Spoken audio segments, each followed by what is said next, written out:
Hello friends, അപ്പോൾ 365 days 365 video ചാലഞ്ചിൻ്റെ 6th video ആണ് കേട്ടോ നമ്മളിന്ന് ചെയ്യാൻ പോകുന്നത്. നമ്മൾ ക്യൂട്ടായിട്ടുള്ളൊരു ഫോട്ടോ ഫ്രെയിമാണ് ചെയ്യുന്നത്. അതിന് വേണ്ടി 10 സെൻറ്റിമീറ്റർ വിഡ്ത്തിലും ലെങ്ത്തിലും 2 കാർഡ്ബോർഡ് പീസ് ഞാൻ കട്ട് ചെയ്തെടുക്കുന്നുണ്ട്. ഫസ്റ്റ് വണ്ണിൽ ഇതുപോലെ മാർക്ക് ചെയ്തിട്ട് സെൻറ്ററിലത്തെ പോർഷൻ കട്ട് ചെയ്ത് മാറ്റുന്നുണ്ട് കേട്ടോ.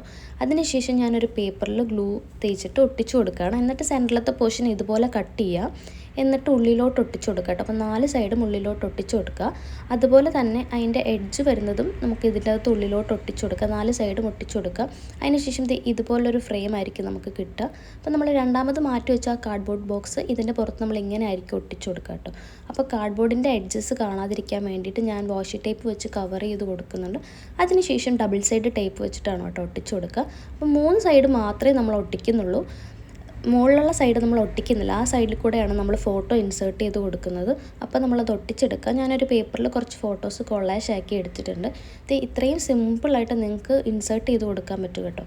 ഇതിൻ്റെ ബാക്കിൽ സ്റ്റാൻഡ് നമുക്ക് വെക്കാൻ വേണ്ടിയിട്ട് ഒരു കാർഡ്ബോർഡ് പീസ് എടുത്ത് ഇതുപോലെ ബാക്കിൽ ഒട്ടിച്ചു കൊടുക്കുന്നുണ്ട് കേട്ടോ. പിന്നെ ഞാൻ ഇതിൽ കുറച്ച് സ്റ്റിക്കേഴ്സ്, ഇങ്ങനെയുള്ള സാധനങ്ങൾ ഞാൻ കളയാറേ ഇല്ല, അതിൽ നിന്ന് കിട്ടിയതാണ് ഇത്രയും സ്റ്റിക്കേഴ്സ്. ഞാൻ ഈ സൈഡിൽ ഇങ്ങനെ ഒട്ടിച്ചു കൊടുക്കുന്നുണ്ട്. നമ്മൾ ഇത്ര ഈസി ആയിട്ടാണ് കേട്ടോ ഈ ഒരു ഫ്രെയിം ഉണ്ടാക്കിയത്. എനിക്കിത് ഭയങ്കരമായിട്ട് ഇഷ്ടമായി. നിങ്ങൾക്ക് ഇഷ്ടമായെങ്കിൽ കമൻസിൽ പറയാൻ മറക്കരുത് കേട്ടോ. അപ്പം ഫോളോ ചെയ്തിട്ടില്ലെങ്കിൽ ഫോളോ ചെയ്യുക, സബ്സ്ക്രൈബ് ചെയ്തിട്ടില്ലെങ്കിൽ സബ്സ്ക്രൈബ് ചെയ്യുക. അപ്പോൾ അടുത്ത വീഡിയോയിൽ കാണാം. Thank you for watching.